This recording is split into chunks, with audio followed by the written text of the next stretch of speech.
Here's the debate between Matt Dillahunty and Jay Lucas. Lucas's favorite argument is apparently the moral argument.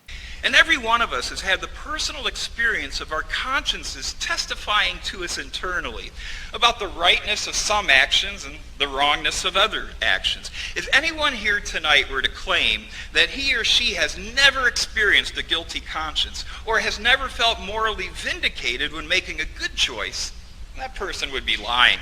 Not necessarily. That person could be a psychopath. In an atheist world, there can be no such thing as universal, objective moral absolutes by which I can be judged to be in the wrong, no matter how egregious my lies.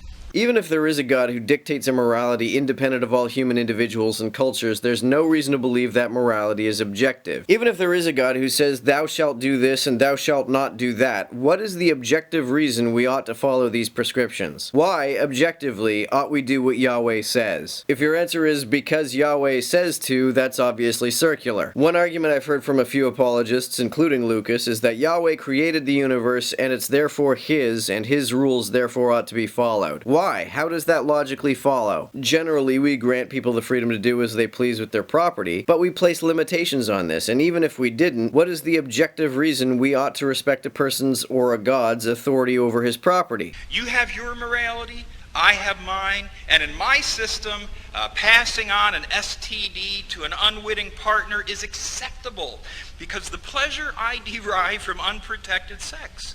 My pleasure is the highest good. So what I did actually counts as being morally good, at least in my system.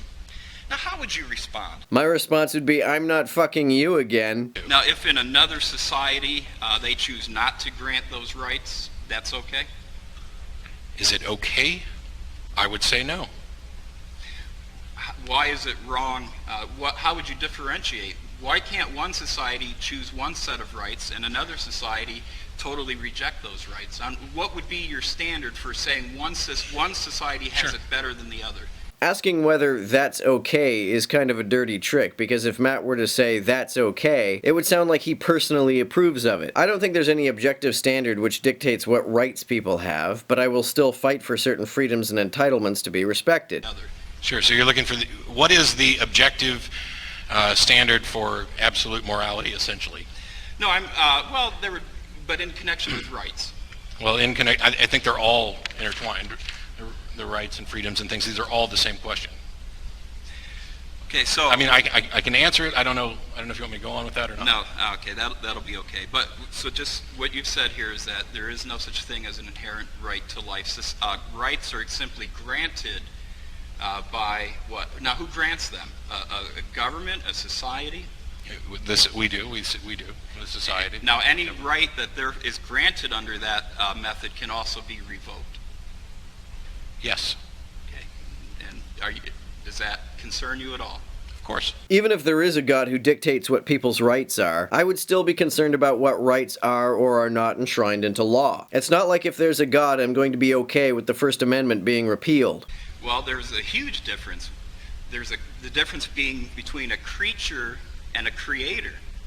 And you may not recognize or respect that difference, but to equate the two and say, well, there's absolutely no difference between one creature putting consequences on another creature. That's no different than a creator who owns the universe. Everything in it belongs to him. But to say that those two operate on the same level, I just don't see how you can make that conclusion. What's the difference? What objective reason makes a creator's rules better than a creature's rules? So a creator would be morally right in torturing somebody? And why is being tortured by a God better than being tortured by a creature?